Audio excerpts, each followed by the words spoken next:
she wanted in the backyard, so I let her out, just thinking she wanted to go potty or whatever, and she pounced on a duck off where our main tree is in our backyard. The duck got shot across, ran into the fence. Polly grabbed it off the fence by its neck, and then I figured out what was going on. I was like, Polly, and she just dropped it. She's like I did good, I caught something, and I don't want a dead bird, like a dead duck, female duck in my backyard. I don't know what to do with it. Maybe give it to Brandon to eat. I don't know. So I think his freezer's full of them. I know, right? So anyway, she's just catching ducks. She's a duck catcher. She's a duck catcher. Well, here we are. Welcome. This fine Friday morning, we've got a guest this morning, Ryan Brandenburg, who's the owner of Sea Salt Creamery and Bake Shop. And if you've been there, you know, delicious. It is the best stuff. And if you haven't been there, please do yourself a favor and get down there. It's in Star in Toontown. It's just west of 16. Ryan, welcome. Thanks for coming on this morning. We really appreciate you taking the time to be here. Just wondering, maybe you want to introduce yourself and just tell us a little bit about you. Yeah. Thanks for having me, Dan, and appreciate the kind words about our little shop there in Star, funny Toontown. That is what it's known for. Looks like just that, like Disneyland, little tricolored, fake setup there. But man, the ice cream man. That's kind of what I'm starting to get known for around here, and it's humbling. It's strange to be kind of where I am now, given like just everything that's kind of happened up to this point. And the shop, being ice cream and baked goods, has kind of left us in a unique position where the winters come through and we really hit stride with, the holidays, as you know, and you come through and buy pies from us, and ice cream slows down, and now we're shifting back into ice cream production and full speed ahead. So it's really allowed me as a businessman to not have these super lulls. I got buddies that are like, who's selling ice cream in negative, 5-degree weather? And I'm like, I got me, kind of. Yeah.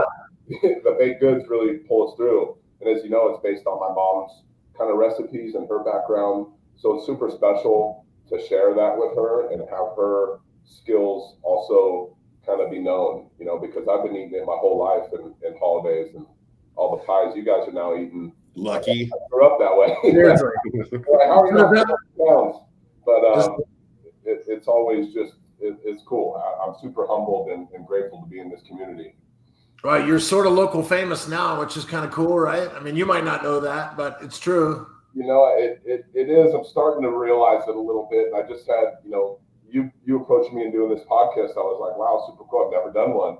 I was on the Kevin Miller show, not too long ago. And that was also another humbling, super cool experience. And people come in, they're like, hey, I heard you on the radio and you did great. And I'm like, wow, what? Like, yeah. It's super weird because I've done so much of my career culinarily, and I've worked for big names and I've been in big restaurants, but I've always just been one of the worker guys, one of the guys that's kind of in the system and making sure the train is going.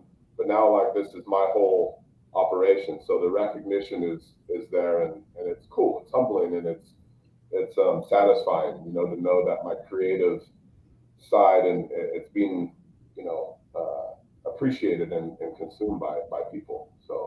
So you've got your mom helps you make some stuff, or the stuff that you make might come from some of her recipes and things like that. Would you say that sort of the fact that you make food now was driven by something did your mom cook with you when you were a kid, or? Yeah, all of that. I always grew up having good food, and even moments when we weren't, didn't have the most in our household, my mom always knew how to throw something together. Whether it was a recipe from her grandma, I always go back and remember chicken cacciatore. I must have ate that 4 times a week, but it was like the best. Like packaged egg noodles and like this braised like chicken dish, and I look forward to it. And I got buddies that are like, oh, we're coming to your house for dinner, and yeah, like super small house, but like everyone's welcome. And so I always grew up around knowing what good food was. And I didn't grow up so much on fast food and stuff like that. We had Hot dogs every now and then back in the day. You had the Salisbury steak and all that, but didn't always have the good cuts. Yeah. No, Mom had to work sometimes, so you had to throw that into the microwave. But for the most part, it was always good food, and I think for sure, unknowingly, it drove me towards continuing to pursue that and learn about food. Were you classically trained? Did you go to culinary school? I did. I'm classically trained French cuisine. I went to the California Culinary Academy in San Francisco. Oh, wow. In the year 2000. And, we wore the big tall hat and apron and full on chef coat. That was a very, very rewarding experience. I fell in love with San Francisco, first of all, in the year 2000. Come from San Diego, it's a city. But I grew up in OB, Point Loma, beach town. So when you went to San Francisco, I was like, whoa, this is a city, density, craziness. And so much food, right? So much food. Food of all perspectives, every culture, everything, and delicious food. And all right next to each other. Oh, yeah, and all right next to each other. If you want me to jump into that kind of story, culinary school, I went there. I had a buddy who was my quarterback in high school, and I was a wide receiver, and he went on, he got a scholarship at San Diego State. He actually ended up playing strong safety there. And so he started working while he was doing all that in an Italian kitchen. And he knew I was doing I was working on fish boats and I was cutting fish at fish markets. And he came to me one day and just said, what are you going to do with your life? What are you going to do with yourself? This was after college and trying to figure out what I was going to do. Not my dad, my mom at the time, my buddy, what are you doing? And I was like, I don't know. He goes, I'm thinking about going to culinary school. I'm too small for football. He's like, I'm going to culinary school. You want to go? I said, let's do it. I slept on his couch for 3 months. I took out a loan and I just dove right in, not knowing really anything about that world extensively. And so I combed the streets of San Francisco for 3 months trying to find a job. My first job was at a place called the Black Cat Bistro. It was in between Larry Flint's Hustler Club and a little quarter dingy, put it in and the screen opened, and there's a naked lady dancing. Literally that was the restaurant I worked at. It was really good French cuisine. I moved on from there to a place called the Grand Cafe with Kimpton Group or Hotel Monaco. And that taught me French cuisine. That was a big time hotel in the theater district. My chef was named Fabrice Roux, and he just yelled at you in a high-pitched French voice all the time. I learned how to do duck confit, butchery, really classic cuisine, and really learned how to be a true line cook, that's immediately when I fell in love with it. It was like sports. It was fast-paced. It was learning on the fly. There was a team behind you that you needed to perform. You had your chef as the head coach, and it was just I remember my first night I got home, and I was just still buzzing. I was like, whoa, that was so intense and crazy, and in the environment, I want to do this forever. And that was it. That was my moment of really diving right in. And from there, I worked my tail off, man. I remember sleeping on benches, park benches, to find a nap because I was 7 a.m. to midnight daily, and then drinking beer with these guys till 3 a.m. and doing that nonstop. And it was tough, but it was what it was about. You just learned this profession that was so deep. I mean, it's a rabbit hole of creativity for sure. Right. And there's this after hours culture that comes with that type of restaurant, right? Yeah. Absolutely. You got to come down from the buzz, Dan. Yeah. Right. Yeah. You have a couple cocktails, you wind down, they close the bar, blah, blah, blah, blah. And then, like you said, you're getting home at 3 a.m., 4 a.m. Yeah. And you're like, oh man, I got a test the next morning, in culinary school. I got to, perform. But you learn how to juggle it. You learn to sleep on 3 hours. You learn to. That's why I think I'm able to do this now, because I have those nights still, even at my age. But after that hotel, I went into. I worked for free for a guy for about a year, and his name was Ron Siegel. And so this guy was the first chef to ever go to Japan and win the Iron Chef competition, hands down. That was big. America now, and all this. This was when it was just Japanese, and you had it's subtitles, and they voices. And this guy was the epitome of what you think a hardcore chef is like. You know, he actually had a mustache like yours, Dan, and he would just he would sit on the other side of the line and just arms are crossed and directing traffic, and there's only 5 people in the kitchen, and everything has to be perfect. And so doing that and working from here, because I wanted knowledge. I wasn't chasing money at that moment. I just wanted to learn. I wanted knowledge, and he was the guy to learn from in that city. So I just knocked on his door constantly, and I'm just like, hey, like I want to work here. I don't care if I got to pick green beans or just pick parsley, whatever. I just want to be here so I can watch, learn, and teach myself if you don't have a position for me. So I did that while also juggling all the other stuff, and it just set me up for hard work, you know, and learning that if you want to do this job as a chef, prepare for no Mother's Days, no Christmas, no Thanksgiving, right? Forget your birthday. Like, you're working all the time, and if you don't want to, well, then we'll find somebody else that does. Right. And I think I got in at the time when being a chef was really cool. You know, it was starting that phase of like celebrity chefs and all this stuff are really coming on strong. The TV shows and all that stuff. Yeah, was Anthony Bourdain, was he doing a show yet? What was that? Was Anthony Bourdain doing a show yet at this time? Oh, Anthony Bourdain was not doing a show. He was actually, I had his book called Les Halls, and that was his restaurant in New York City, and he was young and just really kind of making a name for himself as a chef. Yeah. He was not who he was on the No Reservations and all that stuff. He was a cigarette smoking, chain smoking maniac, you know, like that's kind of what it took. In a place like New York, like, man, same. Like San Francisco, it's kind of like New York is the pinnacle, and San Francisco was kind of that like next step down. If you will. Right. They always Right. That's when he was. City.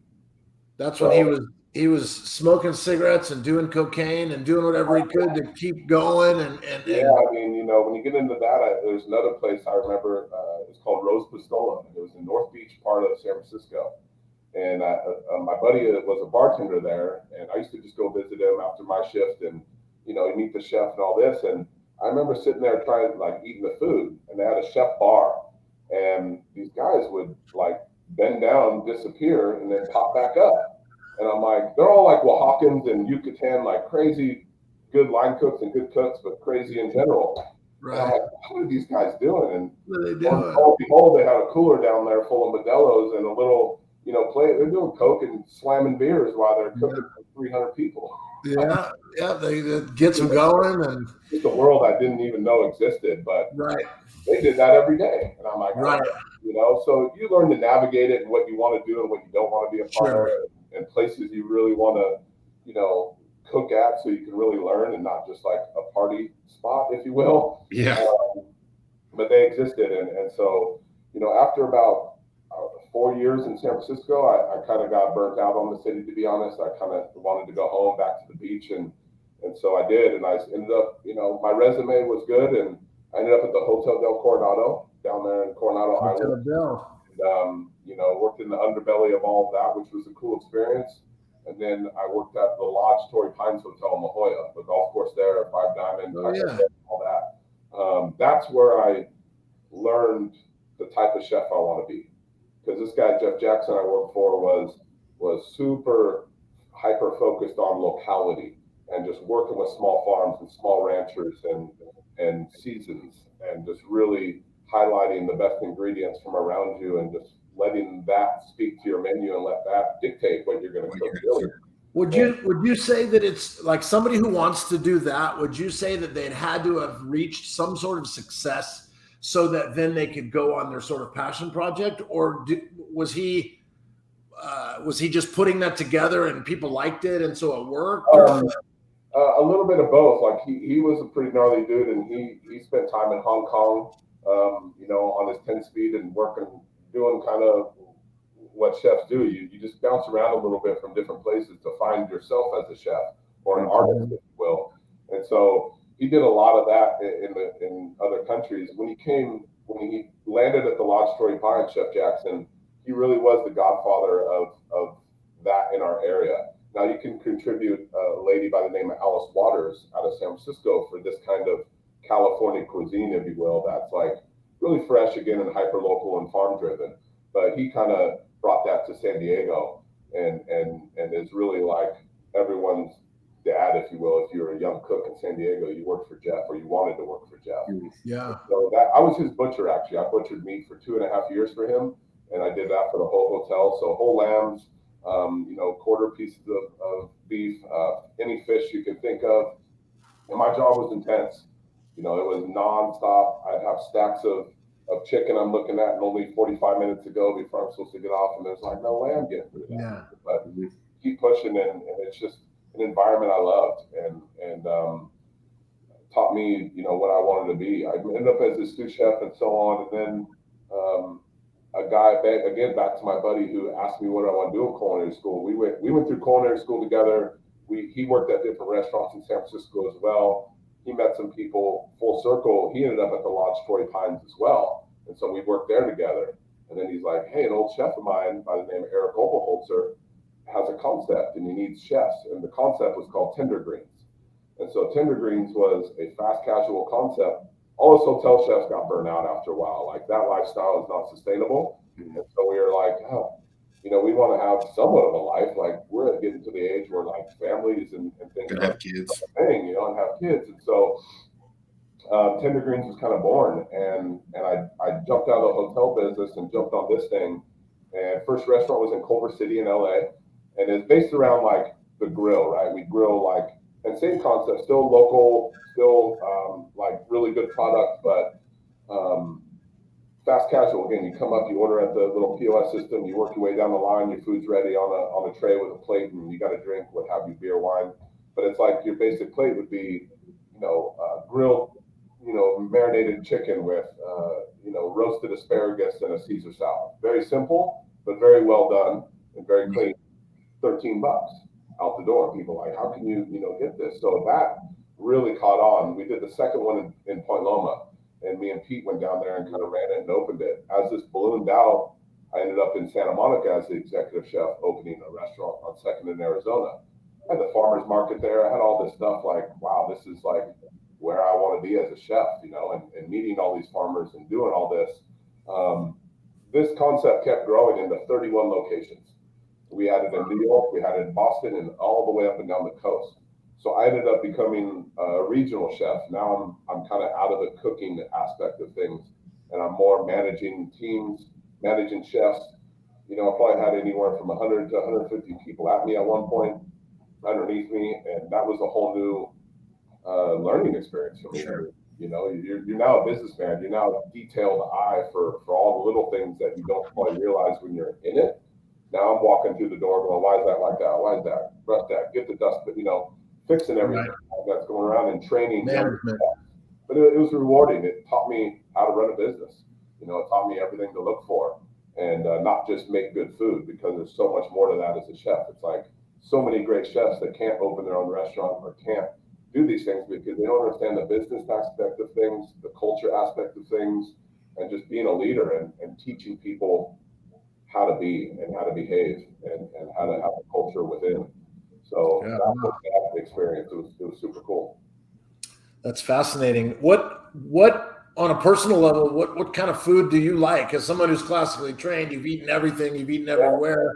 What's your food? Costco hot dogs. Yeah, that $1.50 combo is not a bad deal. I'm not too picky. Like I'm all over the place. So my wife is Thai, and I love Thai food. Me too. And I spent some time in Thailand with her, learning about her culture as well. And like, I fell in love with that food. Like, it just blew my mind. It's the perfect food for me because it's sweet, it's salty, it's spicy, it's all those things all in one. Yeah, and so I love that, but I don't cook it all that well. So I'm comfort food. I like simple food, to be honest. I can cook very elaborate and have 14 steps, but as I got older, it became more apparent I want to cook just really clean comfort food. Over and then you become a parent and a short order chef, right? Yeah, for the kids, but my kids are pretty good eaters. Like, their favorite thing is like steak, rice, and broccoli. I'll take it. At 5 years old, they tear it up. So we'll eat that quite often. And they like tacos too.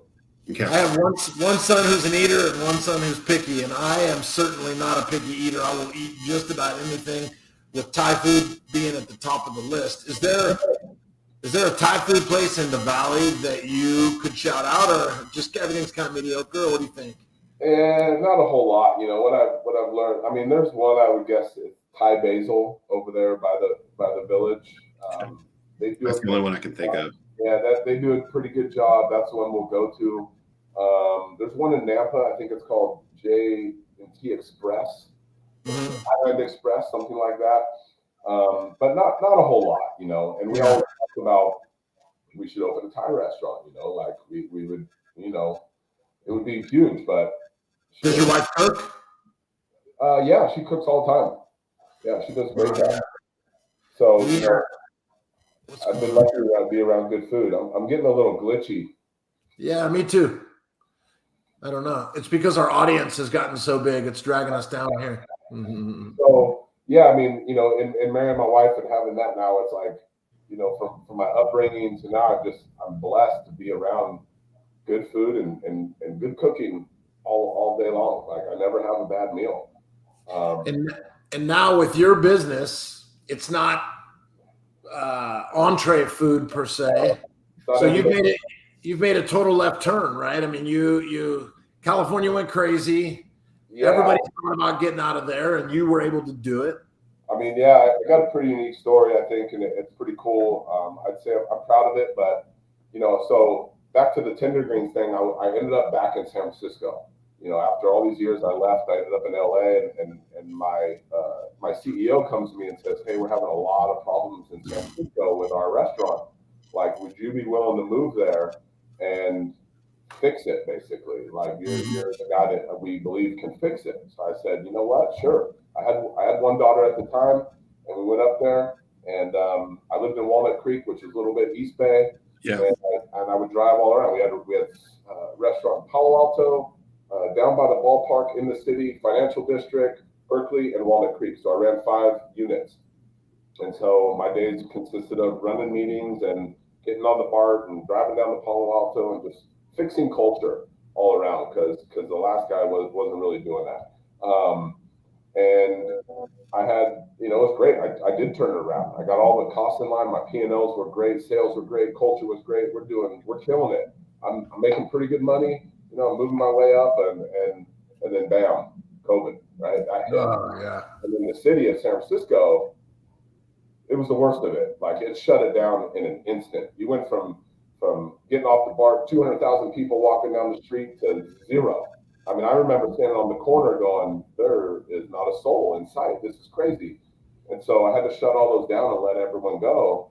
And my CEO wanted me to end up becoming go back to being the executive chef of the Palo Alto location. That's like 2 hours from my house, and I had no interest in doing that. Right. My wife was pregnant with our second and all this. And so we were like, what's our next move here? Like, we ended up having the baby in the hospital there, which was a whole other experience during that whole time. But we got out unscathed and all good.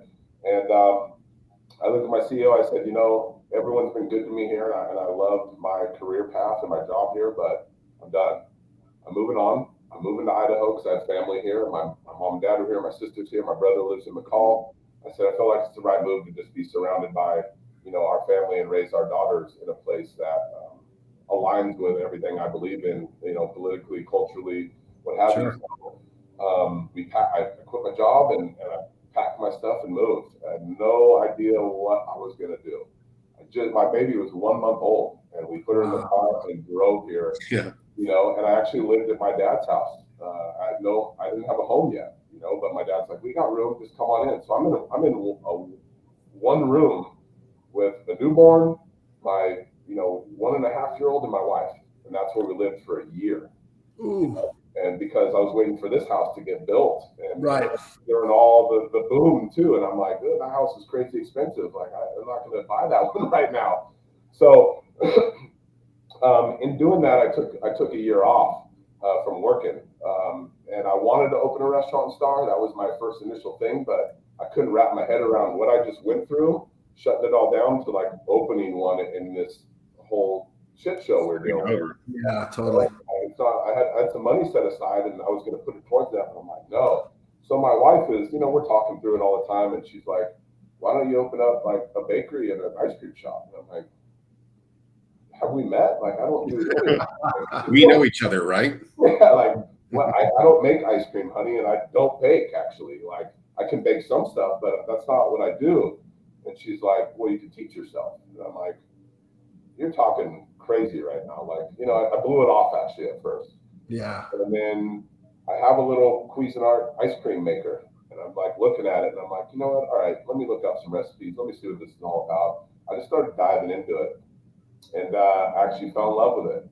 I started making just vanilla ice cream out of this Cuisinart, one pint at a time, handing it to people in the neighborhood. Like, what do you think? Let me know. Is it good? Is it not good? I don't know. And I knew, my mom baked and I had all her recipes and stuff. And so that was kind of how it was born. My wife just drove me to figuring it out. And so I spent that year just in my garage, next flavor, making more. And then we found the spot. And the spot we're in now, it just kind of became open. I wasn't ready or anything to like actually jump into a brick and mortar. I had other plans of just like, hey, we'll just sell like this stuff online, or I'll just introduce like pint sales, like, hey, come get pints, I got whatever, Facebook, all that. But like the spot opened up and it was super cheap rent, and so we had a shell and we opened it. Me and my dad went in there and built it. My dad did a lot of work in just building all the benches and the whole line and everything. So that's what he does. And then it was born. Like I got a machine, I got all the equipment. I have no idea what I'm doing. I'm just kind of piecing it together from research and my knowledge of what I'm doing in the past. And, I got the big machine. And as I did that, it was like, oh, ice cream comes out a little different out of this thing than my little, Williams Sonoma. Yeah, right. And it wasn't good. It was like rock hard, and like my whole recipe had to be flipped upside down. Oh wow! That's when I learned like this isn't cooking. This isn't just hey a little salt, hey a little butter, we'll fix it, or a little more spice, taste it. All right, that's good. Like that's kind of savory a little bit. This is science. This is you have to do some things or it ain't gonna work. And so I went down this rabbit hole of the role sugar plays, the role milk fat plays, the role milk powder, stabilizers, eggs, all these different elements and how they play. Fruit that you add to your ice cream, it has a big water content. You got to get that out of there.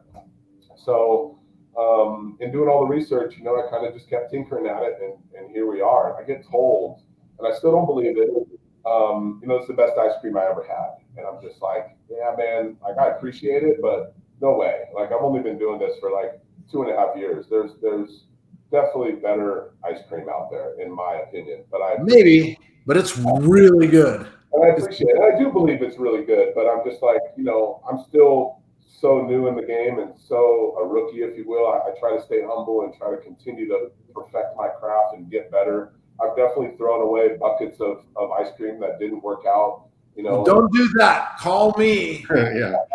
Dan will eat it. Yeah, I should throw it. I had a dishwasher that would be like take it home and eat it up. But now fast forward, we just went past 2 years. In the beginning of April, and I really feel like the shop is coming into its own a little bit, and the notoriety of what we do is there. And myself as an ice cream maker and an entrepreneur is starting to kind of settle in a little bit in what we do and how we do it. And I got a great killer staff. There's a lot of always in this industry, but more so now about the lack of labor and the ability to find good labor. And look at that. Look at that. Did you make that with your own hands? It looks good. That's the Campfire S'more Sundae. That was back in the middle of the summer. Homemade marshmallows. Yeah, dude, like that thing was killer. My God. Kind of busy to make, kind of a busy like little cup there, but really, really good. And so, yeah, we're just we're hitting our stride a little bit, and I feel more comfortable doing what I'm doing, making ice cream and taking chances and making different flavors and like really stretching my creative boundaries and not staying safe. So, I got a question for you. Yeah. What's the craziest ice cream that you've actually made? Maybe not sold, but made. I got a couple. The first one that comes to mind was just maple bacon ice cream. Ooh, that sounds good. Some people do it. I really, my goal was like in breakfast, I love just really great bacon and swiping that through my pancake syrup and kind of eating it. I wanted to mimic that. And I did. And like, was it a big seller? No. Some people are like, bacon, like what? No thanks. And some really liked it. The biggest seller though that I think was the most strange is my basil ice cream. So I took a play off of mint chip, right? One of the most popular flavors out there, mint and chocolate. And I went, well, what about basil? Like basil's sweet. It's kind of a summer herb, if you will. It's fragrant. So I tried it and I steeped it, for about a day and a half in the ice cream base, blend it up, strain it out, and then I add the same elements like a mint chip would have, little flecks of chocolate throughout. And I get to yesterday, someone's like, when's that coming back? Where's the basil chip? Like, it's so good. I did a wedding, one of their requests was basil chip, and I'm like, really? And people are tasting it, thinking that I'm not going to like it, and they end up getting it. So it's been this flavor that's kind of like, well, maybe I'm onto something. Like maybe it's the new mint chip, if you will, and like there could be a following behind it that people like really dig this flavor. So that would be the most, I think, unique and best-selling one for sure. Well, I have a challenge for you. Yeah. Mango White Claw. Mango White Claw. There you go. Seltzer flavored ice cream. You make it, I'll come taste it. Yeah, Sean will love that. Yeah, dude, that's interesting. I don't even know where to begin. Alcohol plays an interesting role there. I don't know how that's going to work. You've been to. I've never even had a mango White Claw, so I got to taste that first. They're okay. Just come to school this weekend. You'll be fine. I'll get you taken care come of. by. Sean's got some extra ones for you. Yeah, so it's but with that said, like anything can be ice cream, and that's what I've learned. It's just about the balance and the creative process to it all. But anything, I follow a guy who's really top-notch ice cream maker. It's called Morgenstern's out of New York, and the dude is, I mean, if you looked him up and you looked at some of the flavors, you'd be like, what? How is that ice cream? But like, the process is there and it works. And once you got the base down, like I feel I do, you can play. Is there any way to make a savory, like a Thanksgiving dinner? Yeah. One of the pioneers. Taste the gravy. Yeah, one of the pioneers of that is it's Salt and Straw. They're out of Oregon. Like they become a pretty big ice cream brand, and that's what they're known for. Just off the wall flavors. One of their flavors is actually called Thanksgiving dinner, and it's like potato ice cream with like caramel gravy and crispy candied turkey skin. No joke.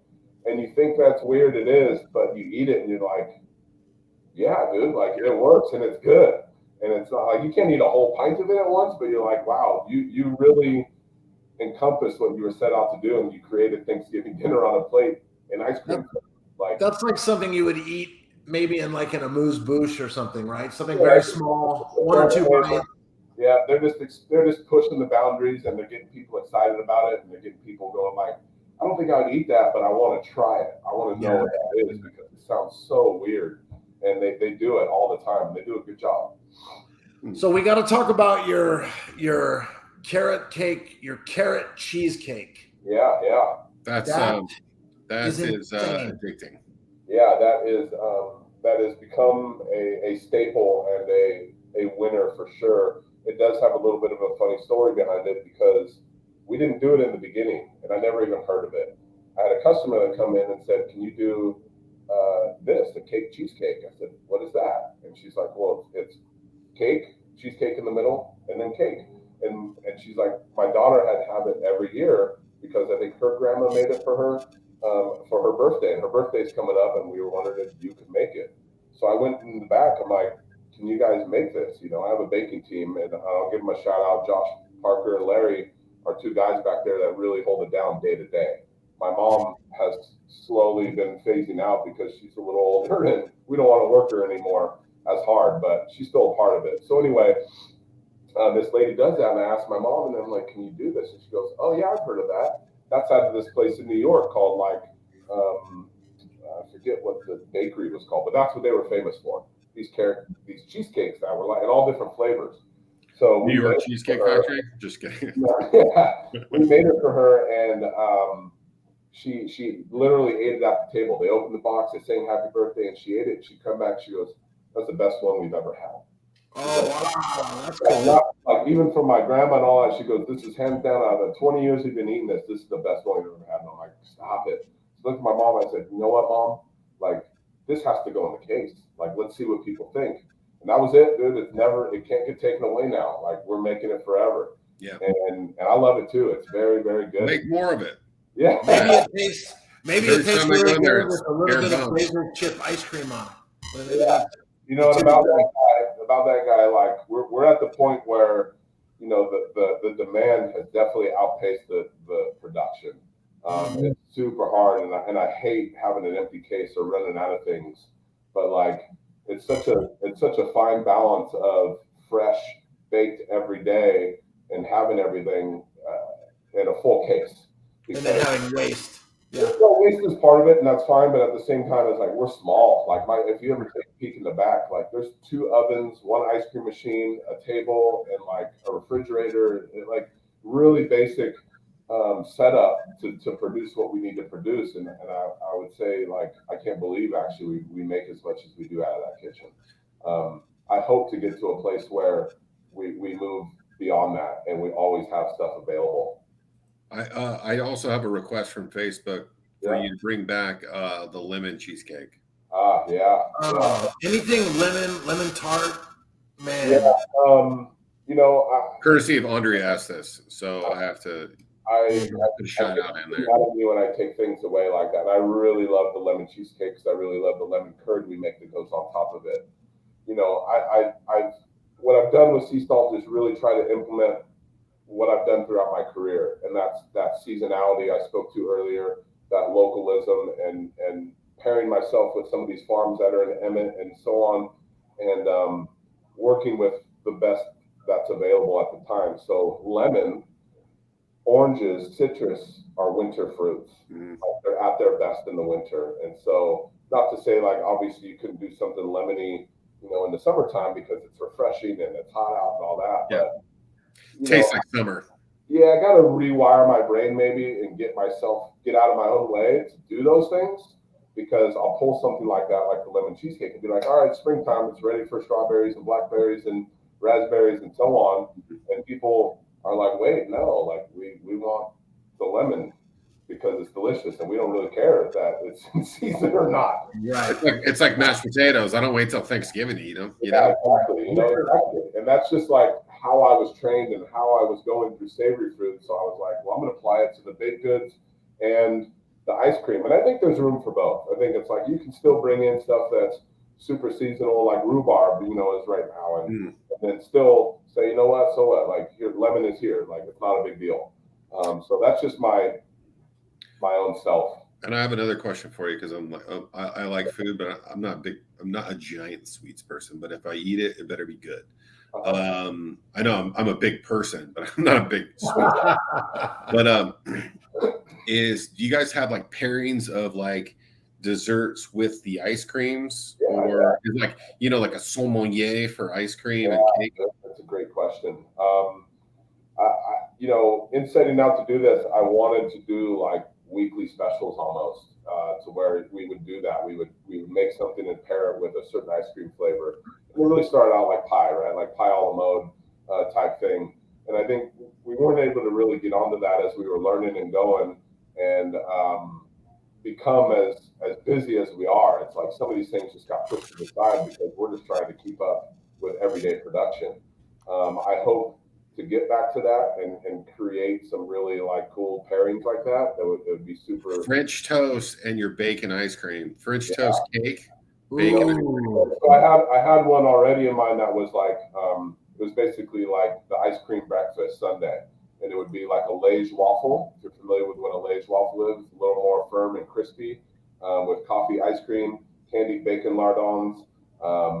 So you get like this and like a maple whiskey like syrup caramel, and you get all this like you get breakfast basically, but in a sweet form.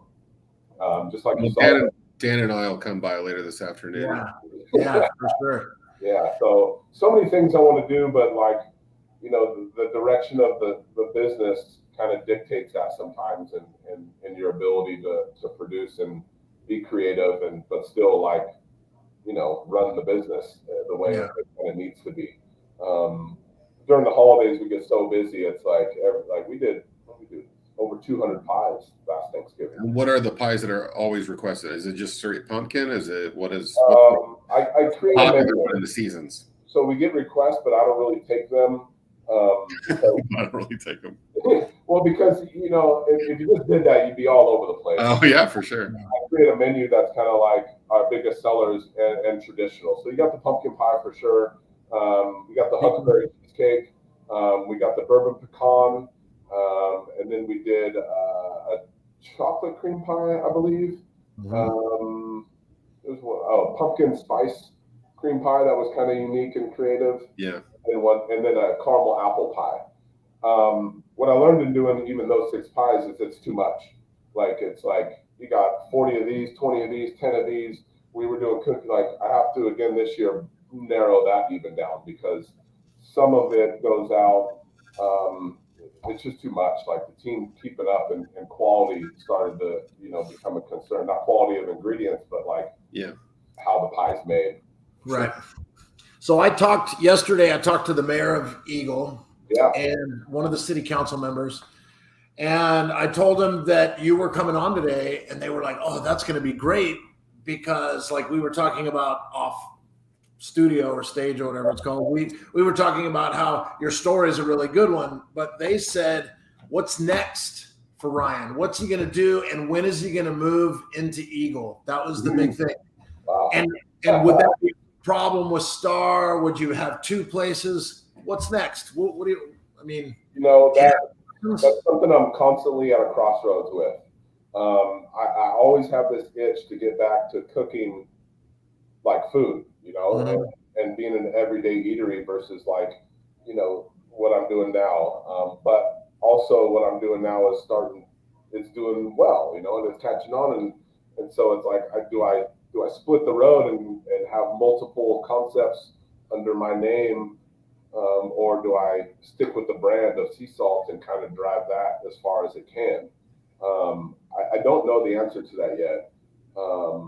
Multiple locations, like I did with Tender Greens, I've done. It's hard.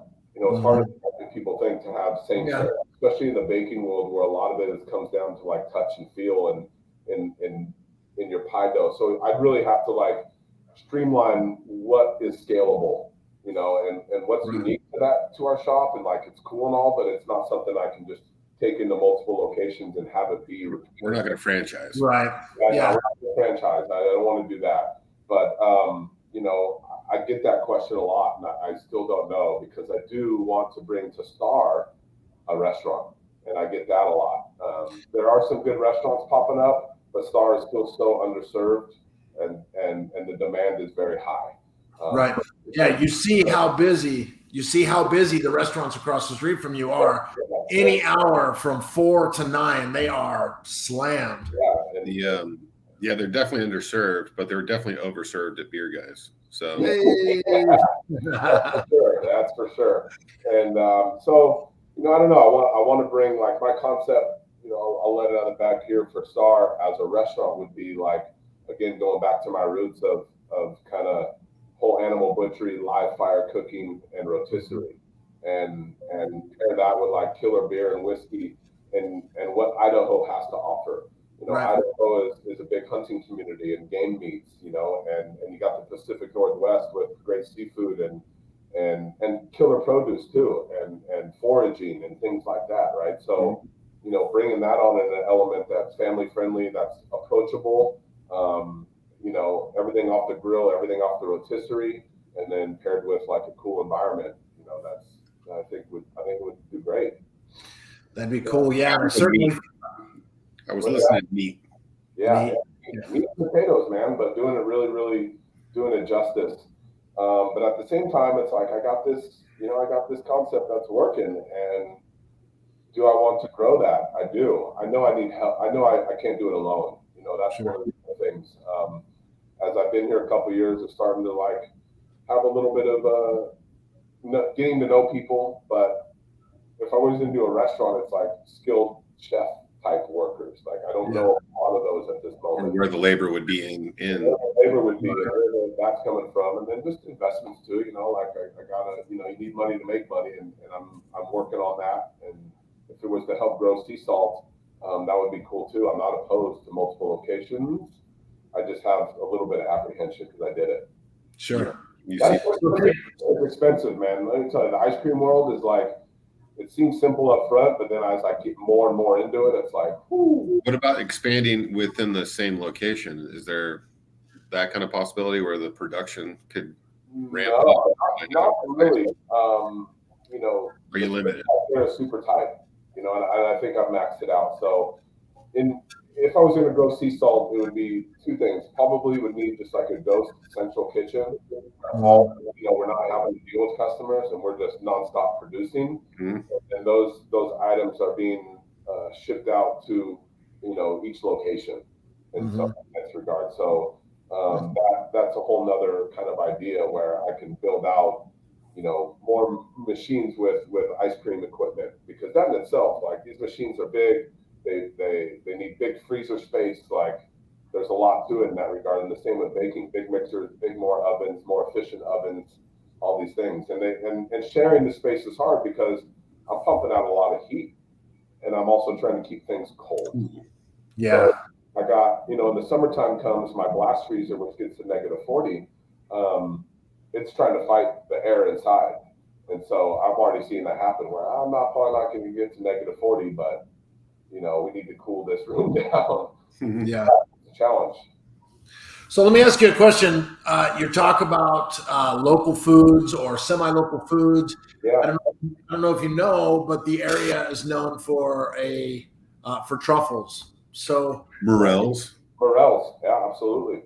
So and bushberries, like huckleberries, of course, but blackberries and blueberries as well throughout Idaho and Oregon.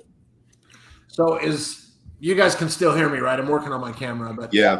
So quick story about morels. So we were up checking out one of the hot springs, and some guy comes rolling up with this like satchel attached to his belt. Yeah. He's, like in Birkenstocks, and you know what I'm talking about. Like maybe been a while since he took a shower. Tie-dye shirt on. Yeah, he's like, man, have you guys seen any morels? And I was like 6 months deep in Idaho, and I was like, I don't even know what a morel is, dude. Well, I'm like, whatever it is, you probably should stop eating it. So it was pretty funny. Yeah. That's what every time anyone says morel, I think of that one dude. That's hilarious. That could be a hot spring. They are tasty mushrooms for sure. So do you cook? You cook the truffles? Do you know? Yeah, absolutely. Usually truffles, are going to be an essence of that umami flavor. If you're going to cook with it, you're going to steep it into something, or you're going to give it that essence, or it's just a finishing kind of touch to a dish. You always see the chef load the white or black truffles over dish to finish. Truffle sauce. What about ice cream? Would it lend well to any sort of an ice cream flavor? Possibly. I haven't tried. It's got, again, a very unique umami flavor, so I'd have to look into that. I'm sure it could. Would it be for everybody? Would it, would it be? May not be the best seller. Yeah, would it be one of those flavors that's just like intriguing and people want to try and it's fun? That's probably more like what it would be. It's a good question. Make it a dare in your shop to eat it. It would be like, if they eat it, you get a little gift card for the next. It'd be like $25 a scoop, because those things, right. Right. Same with huckleberries. When I do that, I'm like, man, you guys don't understand. Huckleberries are like $100 or a 5-pound bag. Like, it's not cheap. Yeah, unless you go out and pick them yourself. Yeah, which is an all-day. It's an all-day affair. You get like a trick-or-treat bucket full. You can get a good tan while you're out there picking them too. Yeah. No one warned me before moving here that Idaho got to be 110 degrees in the summer. I wasn't prepared for that. Yeah, it has a couple of warm weeks. Yeah, it was steamy. I was like, I almost considered closing because everything's just melting. I was like, it's just so dang hot. I can't use my ice cream freezer, before it just starts plummeting in temperature. Like that last year was pretty intense. Well, like in Texas, they have these when you open up the door, this big fan bursts air down on you guys. It's also to keep the bugs out. Yeah, Right. that's the other thing. The bugs, dude, the flies and mosquitoes are next level. Yeah. It's because you're in Star. Yeah. Okay, don't talk about the bad things anymore. I'm trying to sell real estate over here.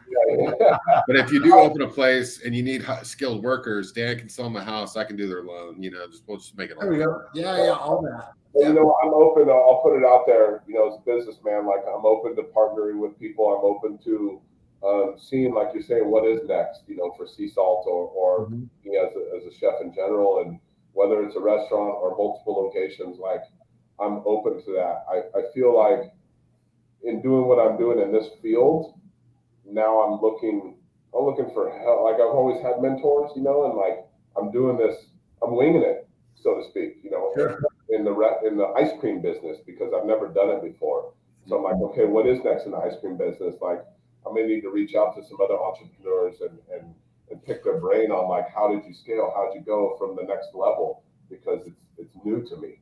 Well, let's do this. Let's just put it out there, and let's say, because this will get posted in a bunch of different places. Yeah. If you have some ideas about these things at high level ice cream making, or if you have somebody who wants to invest in a storefront or a restaurant, or you know, or if you have skilled kitchen workers who might want to come together and be part of something that's get started from the ground up, reach out to me, reach out to any of these guys. We'll put you with Ryan. You never know. Maybe this thing can be the catalyst to find somebody who really wants to do it, who's been kind of sitting in the wings, didn't want to say anything, doesn't want to approach you and say, hey, let's start a business, you know, whatever. Yeah, absolutely. I appreciate that, because that's kind of where it's at, you know, and I think you have to be humble enough to realize, again, you can't do it all yourself, and it's okay to have mentorship and people that come along that kind of carry you to the next level. And I saw that in my last adventures of guys. He had the CEO of Tender Greens, who grew $100 million brand, you know, had this kind of imposter syndrome, you know, and he was at a road where he's like, I really don't know how to be CEO of this company. Like I don't know enough. And I'm kind of going along and doing it, and like we're doing well, but at the same time inside he's freaking out because it's all on his shoulders and he doesn't know what the next level is. That's when for him entered Danny Meyer. Danny Meyer was Shake Shack and Gramercy Tavern in New York, and huge restaurateur. You know, he bought the company for about $100 million, and that's when Eric just was like, that's my idea. Wow, I did it right. I did it the right way, and I didn't even know it. And reaching out to say like, I need help, you know, and an investor did come along and help him. And so I'm not at that level, because they had like 15, 17 units at the time. Sure. You know, but at the same time, I'm at the level feeling like, okay, I think I've done as much as I can by myself. You know, is there an investor, like you're saying? Is there another chef or restaurateur that wants to partner up, that wants to do something cool too? Sure. And we could change, you know, the game a little bit. I might have an introduction for you. Okay, that'd be cool. Yeah, I mean, you know, I think there's a lot of great restaurants in Idaho, and I think it is a state that's booming in its culinary aspects, because there wasn't it was meat and potatoes. It was your little, you know, there wasn't much when I moved here. Greasy spoon spots and like all good with all of that, but you're seeing a lot of restaurants, you know, come in to their own and start to like introduce really great food throughout the Treasure Valley. And I'd love to be more a part of that than what I'm currently doing. And also, you know, again, the brand of sea salt, like it's something, and where can that go? So kind of on the topic, but a little off the topic. What's your favorite restaurant to eat at local? Ooh, I wish I could get out more to experience more. There's some I still haven't tried that I want to. Me and my wife's go-to date night kind of place is Kachi over there in Eagle. I like Kachi Grill. You know, it's simple. It's priced well. I haven't really had a terrible meal there or anything like that. Yeah. The cocktails are great. And then what's on the to-do list? Top on the to-do list. On the to-do list. On the where to go? Where to go? Yeah. That's a good question. You know, future date night. Across the street, like Proof opened up. It's a cool little new spot. I think the fried chicken. The fried chicken is legit. They're coming into their own, just like any restaurant new. is. They're finding their stride, you know, and what people like and what works and what doesn't. So super support them. You know, I'd have to look that up again in terms of like what I haven't. I've done Crave, you know, Crave Kitchen there in Eagle, little spot. How about Coins? You been to Coins? I've been to Coins. I only had lunch there, but it was good. You know, I don't venture into Boise all that often. You know, it's a little far and it's a little strange for me. Me either. I kind of don't go over there. I know there's good spots to eat for sure in that direction. I think the Wilder is a restaurant down there that does a good job. Have you been to Anderson Reserve in Sweet? I have. So they have a butchery and all that there, right? Yeah, I was. You know, it wasn't my favorite experience. Yeah, I don't like to talk anyone's business model or what they're trying to do. Sure. But like, I didn't find it to be all that great. Cool environment. Cool. The views are incredible there. All of that, and like sitting out there in the view, like you're saying, and the barn-like atmosphere and all of that. But food missed the mark for me. For sure, yeah, and everybody's got their own tastes. Yeah, for sure. I have an off-camera story about that too.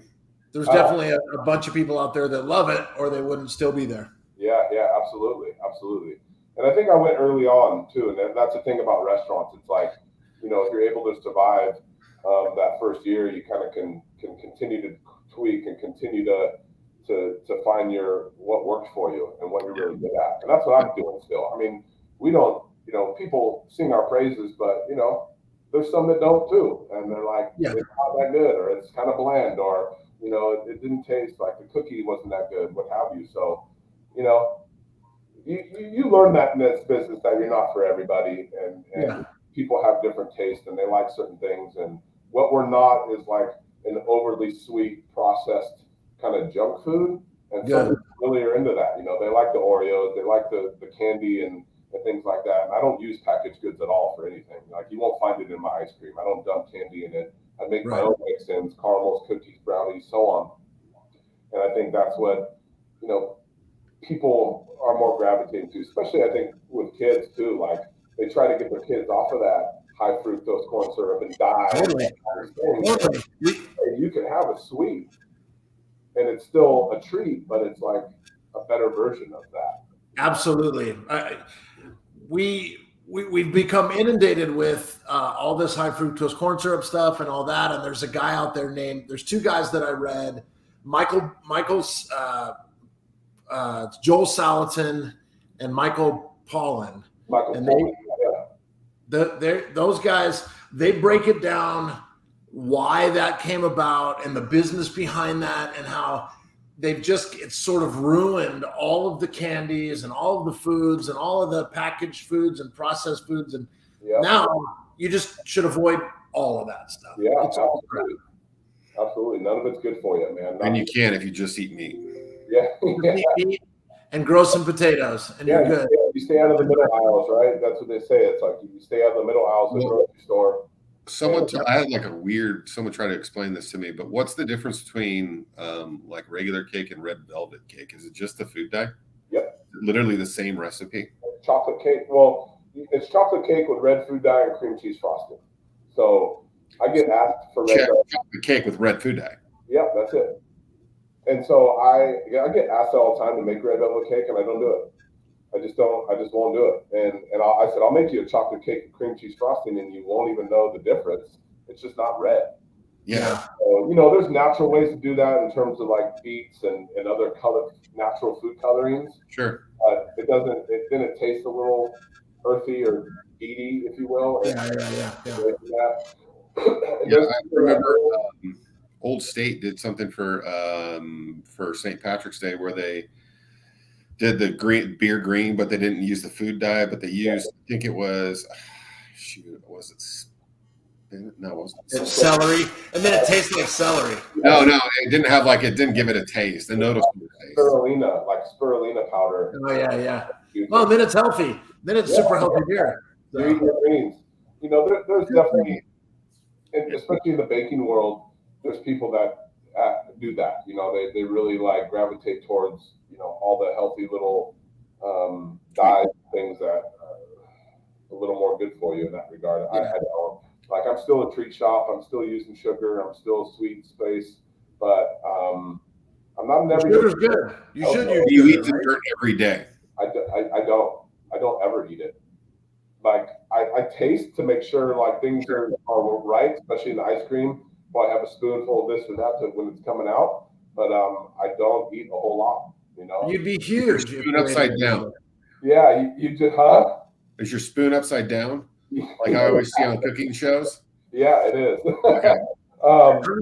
Yeah, you'd be huge, and you got to, it's also just exposure. Like when I worked in fine dining restaurants and hotels, after a while, it's like duck breast and like foie gras and truffles.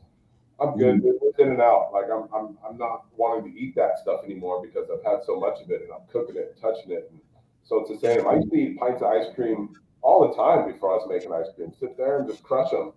Not anymore. I don't even eat my own stuff like that. So foie gras cheesecake. Yeah, Seen it. I didn't try it, but it was there. It was at Haven Gastropub in Orange Circle. Yeah, that's a good one. It's probably pretty good, dude. I don't know, man. So I want to give something away. I want to give $50 gift certificate, but here's what the people have to do. Yeah. Ryan was talking about a dish that he made at Tender Greens, sort of the I don't know if it was the main dish you said. I don't want to give it away, but what I want people to do is watch the episode or find that part, find what the dish was, and private message it to me. We'll say next week we'll do it. We'll draw from those names and we'll give them $50 to your place. Cool. Sean's gonna pay for it, but whatever. Well, Sean will split it. We'll give a $50 gift card to. Oh, yeah, that's awesome. Appreciate it. And I'll throw in a 12-pack of mango White Claws. Yes. Yeah. You can choose, right? You can choose one or the other. That's our first pairing. That's our first pairing: mango White Claw and something at sea salt. Oh yeah, baby. Yeah, man, it's awesome, dude. Like, I love this. Is cool. Thanks again for having me on. Like, it's been Oh fun. my gosh, yeah. It's informal. It's just shooting the shit and yeah. One another and me and like an outreach to the community. So Dan, I've always appreciated you and your wife and you supported us from the get-go, and well, thank you. Enough, like that's the thing about like not just Star, but I think Idaho and the community surrounding it, coming from all these big cities, you never really got that. For me anyway. Yeah. There's no real love, right? It's just you got some people coming in, they're coming and going, but like really getting to know people, not just like you and your wife, but I've gotten to know others too, and their kids and like my neighbors, and like it's just this full circle of support and community of lifting each other up. And I'm blessed. Like I couldn't ask for a better place to be, to raise my family and be a part of a community and truly be a part of a community. There's nothing like it. We're just sorry it took you so long to get here. Yeah, right. Me too. Well, we're happy to do it. We're happy to do it. We're happy you're here. I was happy that the first time I went in there, you were willing to talk to me, and we didn't talk extensively, but we got to know you just a little bit, and you make a product that we can get behind where it's not that high fructose corn syrup garbage. You're not dumping M&Ms in it. You hand make marshmallows. That's all I need. You make a handmade marshmallow, I'm coming into your store. That's yeah, absolutely. And I say it's like it's still sugar, and your body doesn't know a ton of the difference, but we try to make it as clean as possible so that you can enjoy it and it doesn't mess with you, and you're not like getting full blown diabetes from eating it. Well, I've made enough trips in any given week in there that I'm borderline, so I've had to back off. Dan is responsible for the one that introduced me to sea salt. And it was about the carrot cake. Yeah. Because we were talking about how my topper my wife's topper on the wedding cake was carrot cake. Oh, cool. So it was like an anniversary thing. Yeah. Cool. My wife and I, our wedding cake was also, we got married at Tivoli Terrace in Laguna Beach. Okay. And, and they made a delicious carrot cake that had won awards or whatever. And theirs was very, very good, but yours is twice as good. Oh, wow. That's awesome. We definitely have delicious carrot cake and a following for that, and it's clean and simple. And you know, the first question I always get is, "There, you got nuts in it?" And I'm like, "No, it's just carrots. Like that's it." It's my son has a peanut allergy, so yeah, that's one of the questions I always ask. Yeah, and the peanut allergy, you know, I dealt with that yesterday. Allergies in general, I'll say we do the best we can for sure to make sure we sanitize, clean, and don't cross contaminate. Yeah, And I have a peanut butter ice cream on right now, and I had a family in that was concerned. And you know, I can't guarantee anything, obviously, and especially when it comes to something like peanuts, where they can be very severe. anaphylactic. What I've done is just make sure that the peanut butter ice cream in my rotation is last. So I make it last, and then the machine can get sanitized and cleaned out, Yeah, and you know, we'll start over. So it's there, and there's potential, but like I'm taking every precaution possible to make sure that it's not, you know, done unsafely. yeah. Well, we haven't had any incidents or anything like that. Good. Well, good. And I bet, Ryan, you have a couple of EpiPens in the back just in case. Yeah, maybe I should. I don't, but maybe It probably wouldn't be a bad idea, but you have to have a prescription for it. So hopefully these parents hitting people with the EpiPen, you know, I don't know. I'm sure we can find one on Amazon. Don't worry. Anything. I'm sure you can get anything on Amazon. I don't know if it's good or not. Yeah, you know, and navigating all this through the pandemic has been something else. You know, from products to packaging to things available. We've gone through crises. You know, the great cream cheese crisis, the great graham cracker crisis, and then the egg crisis. So, you know, it's challenging, but it's fun, dude. How many eggs you guys use a day? Oh, we go through, I don't know how many eggs exactly, but I go through about 4 to 5, 15 dozen cases, you know, in a week's time. And I get all my eggs. Yeah, I get all my eggs out of Middleton from a family, Brad and Jen. I'll give them a shout out here called Western Farms, and they're tremendous. Another family-driven business that's what they do. You can find them in Ridley's and Albertsons. Look for Do they sell to the public at their place? I don't know if they sell it at their place, but they deliver it to other restaurants. Myself, and then I know Ridley's and Albertsons has them here locally in Star. And it's a pink box called Western Farms. So, yeah, we've got them. Great difference, right? When you open it up, it's like thick and yolky, and the white's not just running, versus like a commercial egg that's just watery and. Yeah, I just thought it was eggs that were supporting breast cancer awareness. You know, I didn't really know the difference. I didn't know the difference. I mean, I know now, but 20 years ago, I didn't know the difference. And then I read that book by Joel Salatin, and he explains it in detail how he went into a restaurant like where you were. Yeah. He said, "Well, bring one of your eggs out." And they brought it out, and he cracked one of his eggs. And the chef was like, "How did you even do this?" You know? Yeah. But it was just a natural egg. It was an egg where chickens were allowed to eat grass and bugs. And I always laugh when you look at a container of eggs in the grocery store and it says vegetarian fed. Yeah. Why would you want a chicken to eat feed instead of bugs like they were meant to eat, you know? Yeah. I mean, you get into that world in terms of like the labeling stuff, especially with the eggs. It's very deceiving. You know, you see the cage-free, the free-range, pasture-raised, organic. And I'm like, how do you navigate that? And really, it's there's not a whole lot of differences. They've manipulated it so much that they could say cage-free, but really, like, they haven't seen the day of light in you know, forever, because they're allowed so much square footage out of that. Right. And so you gotta, you know, pasture-raised and organic is the way to go, in my opinion. And what I get with these guys, and there's another farm called McIntyre Pastures that does killer. Yeah, that was the first farm we ever got meat at when we moved to Idaho, and that place is awesome. They're great as well. So, yeah, dude, what a journey, huh? What a fun time. Yeah, well, hey, listen, I could probably talk to you for another hour, but I know that you're busy, and Sean, you're busy, and I got to go to Star right now. And to go to Seesaw Creamery.